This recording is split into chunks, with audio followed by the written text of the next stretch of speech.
Lai arī šobrīd ir gada laiks, kad lauki vēl atpūšas, zemes kopējiem zemniekiem darba ir pilnas rokas, un nevis uz lauka, bet datorā. Lauku atbalsta dienesta EPS, Valsts augu aizsardzības dienesta līdz pārvaldības sistēma, agrovides intervences, ekoshēmas un vēl un vēl. Šie nosaukumi ir ikviena lauksaimnieka ikdiena, lai varētu pieteikties atbalsta maksājumiem. Raidījuma 4. studijas skatītāja Baiva, lauksaimniece no Madonas novada, ir pārliecināta, ka Latvijas zemkopības ministrijas izstrādātā sistēma, lai atbalstam pieteiktos, ir pārāk sarežģīta un smagnēja. Baibai ir maģistra grāds un apmeklējot vairākus seminārus, viņa ar pieteikšanos ir tikusi galā. Tie zemnieki ir ļoti dažādi. Jo zemnieks jau var būt ne tikai cilvēks ar augstāko izglītību, bet tur ir ļoti bieži pamatskolas izglītība un pat vēl mazāk. Kāpēc tā bija jāsarežģīt, ka viņš pat nesaprot? Uz ko tad man bija jāpiesakās? Kas man bija jādara? Protams, šobrīd vairāk nekā jebkad aktuāls ir teiciens mūžu dzīvo, mūžu mācies. Tomēr nevienam, kam nav augstskolas diploma kabatā, nevar aizliegt audzēt lopus, labību vai vienkārši sakot pabarot savas valsts iedzīvotājus. Nērtais jautājums, vai pieteikšanās sistēma atbalstam ir domāta zemniekiem vai zemnieki sistēmai. Es kā inspektors braucot pa saimniecībām, apskatoties, mums pienākums ir arī skatīties, kas šajā pieteikumā vai viss ir, tā kā laukiem, sekojam platībām tā tālāk līdzi. Un redzam, ka viņi nav pieteikušies. Tas kaut kāda ekoshēma. Tur vēl varēja naudiņu dabūt, tur vēl varēja.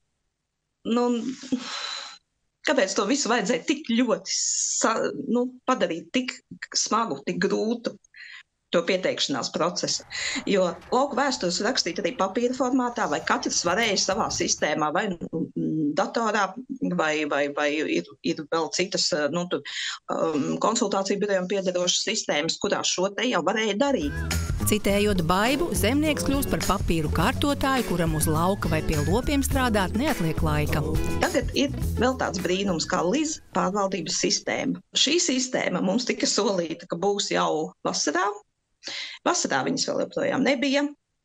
Solīja, ka būs rudenī, tad arī rudenī nebija, tad rudenī kaut ko sākām darīt. Sistēma karās augšā vēl joprojām. Semināri, fokusa grupas, konsultācijas, mācību materiālu izstrādes, pagarināti pieteikšanās termiņi. 2023. gads bijis izaicinājuma gads gan lauksaimniekiem, gan iesaistītajām institūcijām.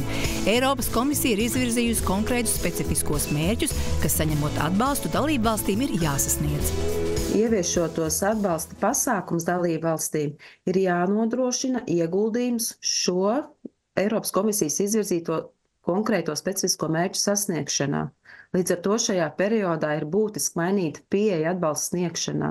Tiešmaksājumos ir nākuši klāt jauni atbalsta veidi, jo komisija izvirzījusi konkrēti specifiskos mērķus. Tie ir vides un klimata mērķi, paredzot, ka vismaz 25% no tiešmaksājumiem ir jānovirza vides un klimata mērķiem. Tāpēc mums tika ieviestas 6 jaunas ekoshēmas. Valsts augu aizsardzības dienestā ir izstrādāta LIZ, jeb lauksaimniecībā izmantojamās zemes pārvaldības sistēma. Šī sistēma ir jauna, arī regula ir jauna, un uzstādījums ir šādu sistēmu radīt, lai varētu pēc tam Eiropā atskaitīties par šiem statistikas datiem attiecībā uz augu aizsardzības līdzekļu izlietojumu no 2026. gada.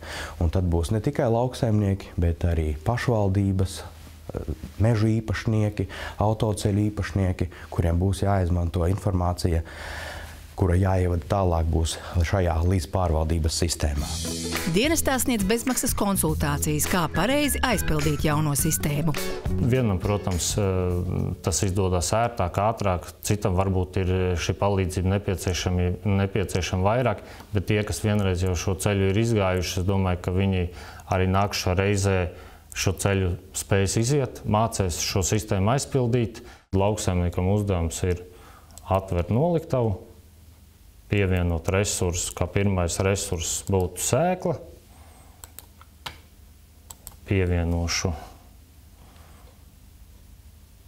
kviešu ziemas, ievadīšu daudzumu tādā apjomā, lai man sanāk šo lauku apsēt. Latvijas lauku izglītības un konsultāciju centra vadītājs atzīst, ka arī konsultantiem pietrūcis laika sagatavoties. Arī viņi mācījušies, skaidrojot zemniekiem jaunos birokrātiskos labirintus. Mēs tur varētu mēnešos sarēķināt, ka bija pagājušā gada beigas, tie bija 300 mēneši kopā, ņemot, cik daudz cilvēku strādāja.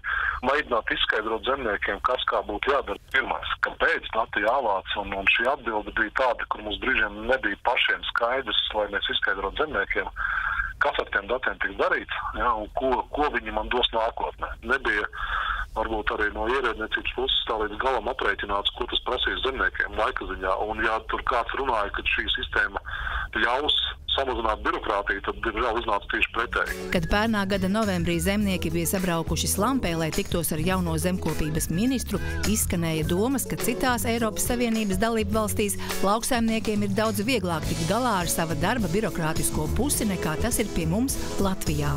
Vai vieglāk? Nu, tur gan informācija atšķirās, jo braukājot uz darba grupām ir ļoti daudz dalībvalsts, manuprāt, nav neviena, kurai ir teikusi, ka šī jaunā politika ir kļuvusi vienkāršāka.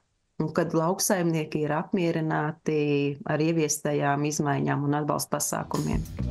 Uzlabot komunikāciju ar lauksaimniekiem, konsultāciju pieejamību un uzklausot ieteikumus pēc iespējas vienkāršot jauninājumus, tāda ir visu iesaistīto institūciju apņemšanās. Vēlot izturību gan ierēģiem, gan lauksaimniekiem, Jana Vītoļa, Mārtiņš Avots, 4. studija.